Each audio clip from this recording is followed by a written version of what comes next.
அந்த இந்திராணிக்கு ஒப்பாகவும் லட்சுமிக்கு ஒப்பாகவும் எல்லாமல்ல இறைவனாகி விளங்கக்கூடிய அந்த பார்வதி தேவிக்கு ஒப்பாகவும் முகத்தை பார்த்தால் அவ்வளவு லட்சணமா இருக்கிறீங்க. உங்களை பார்த்தால் இந்த மானிட ஜென்மத்து பெண்களை போல் தெரியவில்லை அம்மா. இருந்தபடி ஆனாலும் மதனத்தில் அமருங்கள் தாயை பாதத்திற்கு பூஜை செய்ய வேண்டும்.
பலவித மலர்களை எல்லாம் பறித்து வந்து தன்னுடைய பாத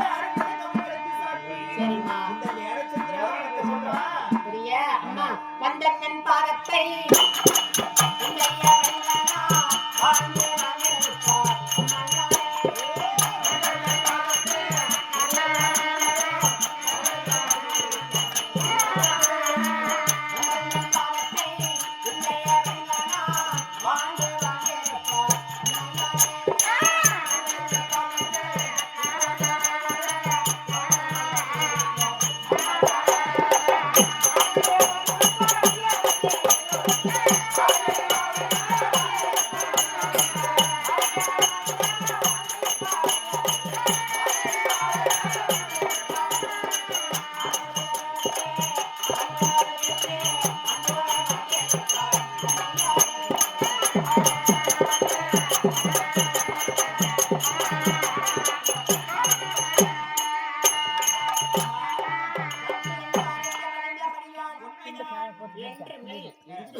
நீங்க தீர்க்க சும்மா மஞ்சள் குங்குமம் கொட்டி எல்லாமே பெற்று நீ சுகத்தோட வாழ வேண்டும் அம்மா.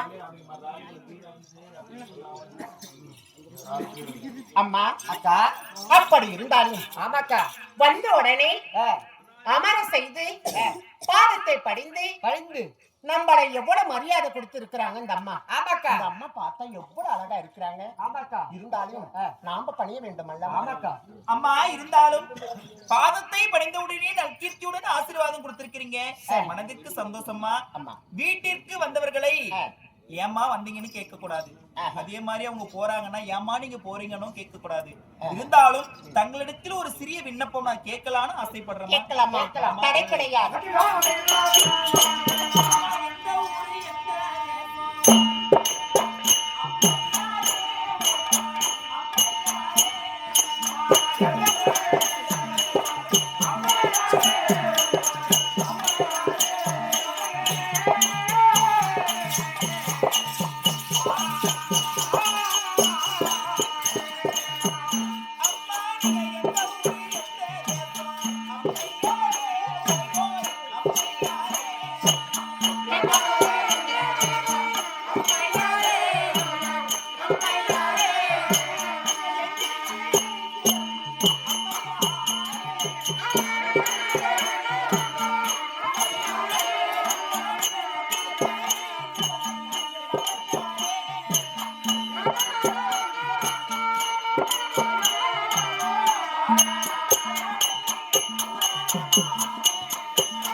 மந்திரி பிரதாமி வந்தார். யாரோ 2 கன்னிமார்கள் வந்திருக்கிறாங்கன்னு சொன்னாங்கம்மா. கன்னிமார்கள் என்றால் எனக்கு யார் என்று தெரியாது. நீங்க யாரு, எந்த ஊரு, நீங்க எங்கிருந்து வந்திருக்கின்றீரம்மா? உங்களுடைய பேரு என்னம்மா? சொல்ல வேண்டுமா? ஆமா. வாமா சொல்றேன்.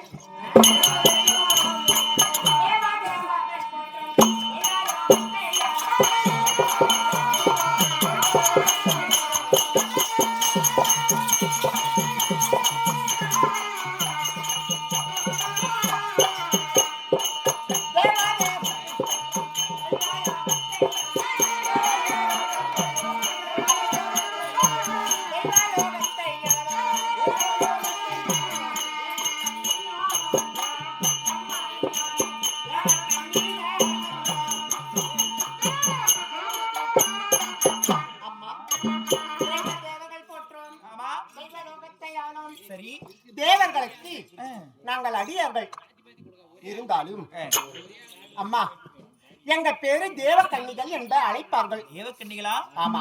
தேவர்களுக்கெல்லாம் மலரென்று சொல்லக்கூடிய ஆமா புஷ்பங்களை பறித்து சென்று தேவலோகத்திலே தேவர்களுக்கு பணிபடை வேலைகளை செய்யக்கூடிய பணிமாதர் என்று உங்களை சொல்லலாமா? ஆஹா, என்ன ஒரு ஆச்சரியம்! தேவலோகத்தில் இருந்து பெண்மணி வந்திருக்கிறார்கள் என்றால், இப்பதான் எங்க வீட்டுக்காரரு அரண்மனையை விட்டு தேவலோகம் போறேன்னு பொண்ணுலோகம் போனாரு.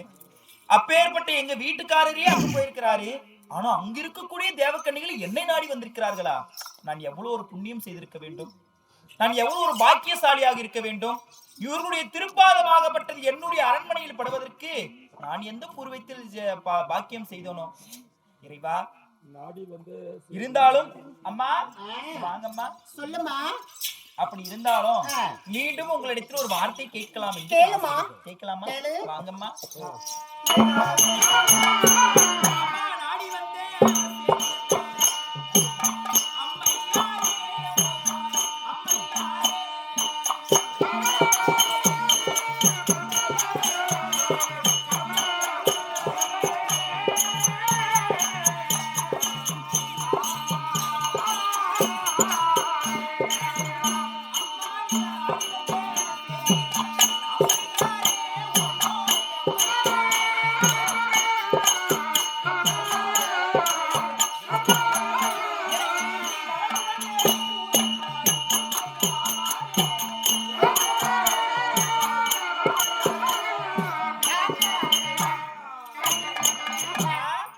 என்னையும் ஒரு பொருட்டாக எண்ணி, என்னுடைய அரண்மனையும் ஒரு நிபந்தனையாக எண்ணி என்னை நாடி தேடி வந்திருக்கிறீரே இந்த சிறிய வில்லையை. நீங்க எதுக்காகமா வந்தீங்க? என்ன சமாச்சாரம்? அம்மா, வந்த செய்தியை சொல்ல வேண்டும். நாங்கள் தேவலோகத்தில் இருக்கிறோம். சரி, இருந்தாலும் இன்று நாங்க பூலோகத்திற்கு வந்திருக்கிறோம். வந்து நந்தவனம் சுற்றி பார்த்த உடனே எங்களுக்கு நடந்து நடந்து கால் வலி ஏற்பட்டது. உடனே எனக்கு பசி எடுக்கிறதுமா. அதனால உங்க வீட்டில் ஏதாவது சாப்பாடு கிடைக்குமாமா? சாப்பாடா? ஆமாம்மா. அதாவது பெரியவர்கள் சொல்லியிருக்கிறார்கள், ஒப்புடன் முகமலர்ந்து உண்மை பேசி அதை உப்பில்லா குளிட்டாலும் அமிர்தமே உண்பதே அமிர்தமாகணும் சொல்லியிருக்கிறாங்க. என்னை நாடி பசி என்று வந்திருக்கின்றீர்கள். நீங்க என்ன என்கிட்ட பெருசா ஒண்ணு கேட்கல, சாப்பிட உணவு தானமா கேட்டீங்க. மனமகிழ்ந்தேன் தாயே, மகிழ்ச்சியா நான் மனமகிழ்ந்து விட்டேன். சாப்பாடு தானம்மா? ஆமாம்மா.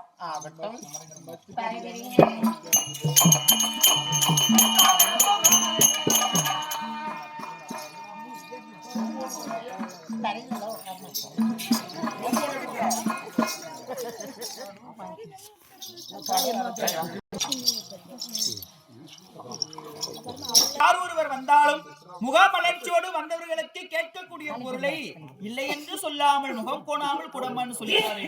கணவருடைய வார்த்தையை தட்டாமல் கணவருக்கேற்ற மனைவியாக நற்கீர்த்தியுடன் நடந்து கொள்ள வேண்டும் அல்லவா? வந்தவர்களுக்கு தண்ணீர் கொடுக்கலாம், சாப்பாடு கொடுக்கலாம். அம்மா அம்மா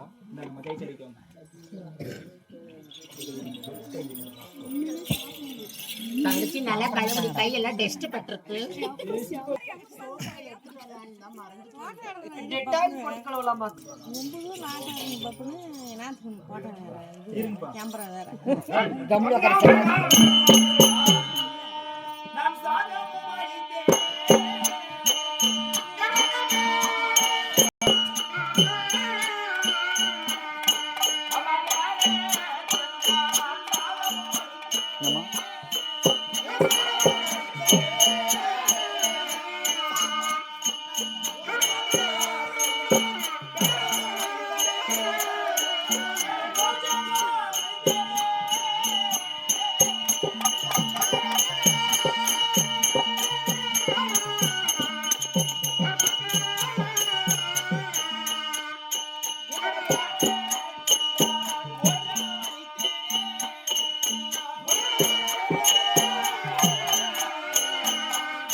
இருக்கிறதோ அந்த காய்கறிகளை வைத்து சாதம் செய்து சாதம் அளித்திருக்கிறேன் தாயே. மன மகிழ்ச்சியோடு சாப்பிட வேண்டும். கேட்ட உடனே அமர்ல போய் அம்மா எந்திரிடி அக்கா. கேட்ட உடனே மரியாதையா இது தண்ணி கொடுத்து உட்கார வச்சு சாதம் போட்டிருக்காங்க. இருந்தாலும் நம்முடைய வழக்கம் என்ன, சாதம் இது சமைச்சு கடவுளுக்கு படைத்து நம்ம சாப்பிடுவோம். இல்ல குழந்தைகளை கொஞ்சம் விளையாடிட்டு தான் நம்ம சாப்பிடுறது பழக்கம் வச்சிருக்கோம் இல்லையா?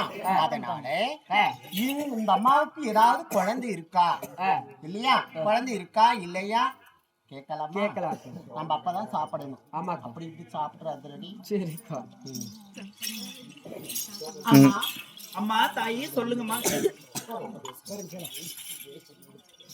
சொல்லுங்கம்மா, என்னம்மா வார்த்தை? சாப்பிடுங்க அம்மா. நீங்க கேட்ட உடனே உணவு அழைத்திருக்கிறார். சரி, இருந்தாலும் எங்களுடைய பழக்க வழக்கம் எப்படி தெரியுமா? உணவு உண்ணும் போது குழந்தைகளை கொஞ்சி குழாவி நாங்க சாப்பிடுறது பழக்கம் உண்டு. அதனால உங்க அரண்மனையில் உங்க வீட்டில் ஏதாவது குழந்தை இருக்கிறதம்மா? இறைவா, இது என்ன சோதனை? இது நாள் வரையில இல்லாத ஒரு வார்த்தை, இது நாள் வரையில யாரும் என்னிடத்திலே கேட்காத ஒரு வார்த்தை தேவக்கண்ணிகள் கேட்கிறார்களே. பிள்ளை பெற்றேயம்மா, அந்த பிள்ளையை கொண்டு வாமா. அந்த பிள்ளைக்கு ஒரு வாய் சாதம் நாங்கள் ஊட்டி விட்டு பிறகு நாங்க சாப்பிடுறோங்கம்மா. எந்த பிள்ளையை நான் கூட்டி வருவேன்? எந்த பிள்ளையை நான் அழைத்துக் கொண்டு வந்து இவர்களிடத்தில் நான் அமர்த்துவேன்? அம்மா தாயே, அம்மா நான் பிள்ளை பிறக்கிடாது தாயே. என் வயிற்றில் பிள்ளை பிறந்திருந்தால் நான் அழைத்து வந்திருப்பேன். இந்த பாவி நான் பிள்ளை பெறாத பாவி. அம்மா சாப்பிடுங்க. குழந்தை இல்லை அம்மா. அப்படி இருந்தாலும் பிள்ளை இல்லைன்ற சொல்றேன். ஒரு 3 மாசம் 5 மாசம் அது மாதிரி கருவாயிருந்து இது இருந்திருக்கா? அம்மா தாயே, நான் கருவாகி உருவாகி இருந்திருந்தால் நான் மன மகிழ்ச்சி அடைந்திருப்பேன். சரி, இந்த பாவி அங்கத்திலே கருவாகி விழுந்ததில்லை. நான் தரித்ததும் கிடையாது, கருவாகி உருவாகி அது கலைந்ததும் கிடையாது. சரிம்மா, பிள்ளை இல்ல என்று சொல்றேன். ஆமா, அண்ணன் பிள்ளை இல்ல மாற்றான் பிள்ளை ஏதாவது எடுத்து வளர்த்தது உண்டா? என் கணவனுக்கு நான் ஒரு குழந்தை, எனக்கு என் கணவர் ஒரு குழந்தை. பிள்ளை இல்லை என்று சொல்லி நாங்கள் ஒருபோது வருந்தியது கிடையாது. அண்ணனோ தம்பியோ எனக்கு இருந்திருந்தால் அவர்கள் பிள்ளையை எடுத்து நான் கொஞ்சிருப்பேம்மா. எனக்கு அண்ணனும் கிடையாது, எனக்கு தம்பியும் கிடையாது, எனக்கு அக்கா தங்கை யாவரும் கிடையாது. நான் பிறந்தவள் ஒண்டி, நான் மணந்தவள். என் கணவரும் ஒரு தெரியம்மா. நீ யாரு இல்லம்மா.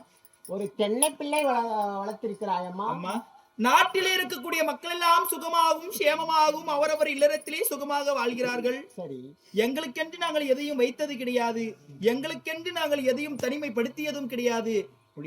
நாய்க்குட்டி தெல்லம் பிள்ளை இது எதுவுமே வளர்க்கவில்லையா?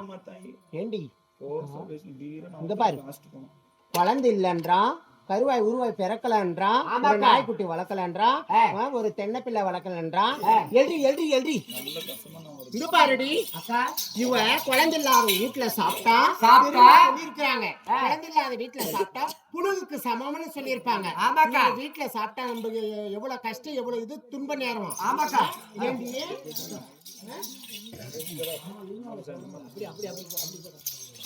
ஏண்டி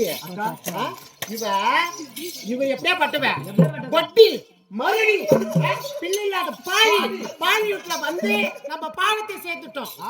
பாவி பிள்ளை இல்லாத தெரிஞ்சு நம்ம தெரியாம கை கழுவிட்டோம். ஆமாக்கா, இவங்களுடைய பாவம் நமக்கு வந்து சேவும். இவ கொட்டி மறுபடி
இந்த பேருலகில் நான் பேசலானே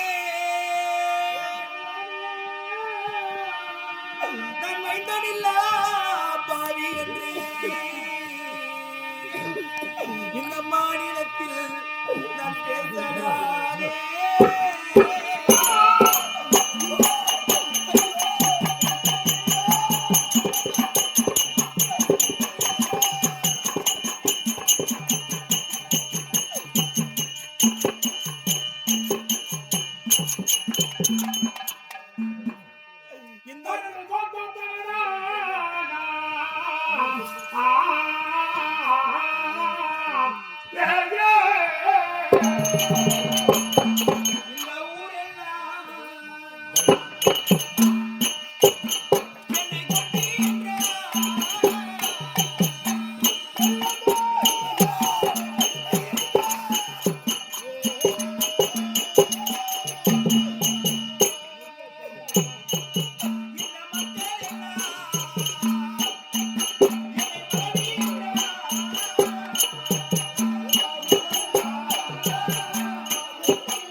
அடப்படிக்கார தெய்வமே என் விதியை ஏன் எழுதினாயோ இறைவா நான் பெண்ணாக பிறக்கக்கூடிய தெருவாயில் என்னை ஒரு கல்லாக ஒரு மரமாக நீ என் விதியை எழுதியிருக்க கூடாதா என்னை பெண்ணாக பிறக்க செய்து இந்த பேருலகில் என்னை இப்பேற்பட்ட இழிவான சொற்களுக்கு என்னை ஆளாக்கி விட்டாயே இறைவா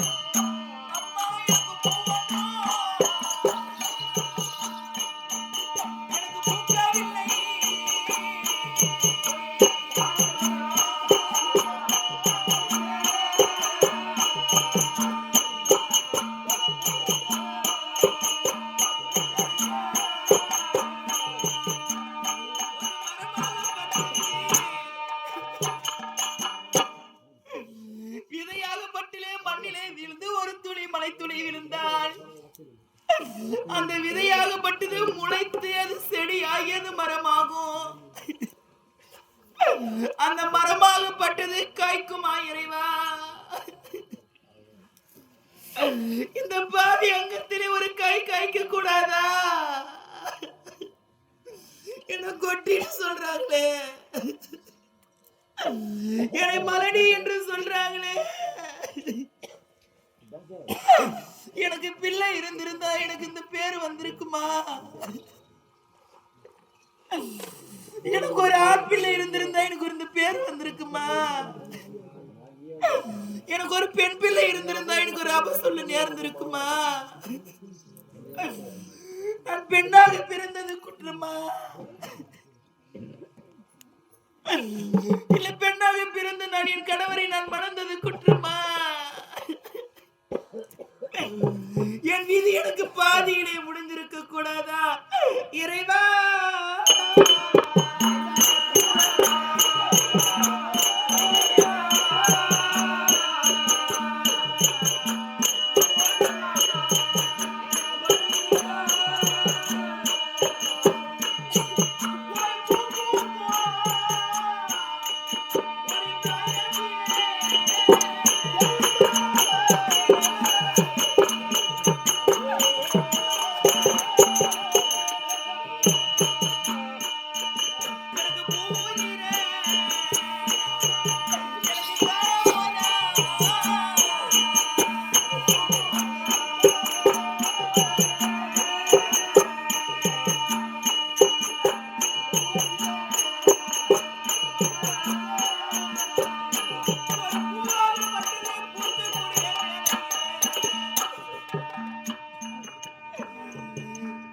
அந்த பூவாகப்பட்டது உதிர்ந்து இந்த மண்ணினை விழுந்து அந்த பூவாகப்பட்டது பாழாது போடும் பான்மையாக என் வாழ்க்கை வீணானதே தெய்வமே.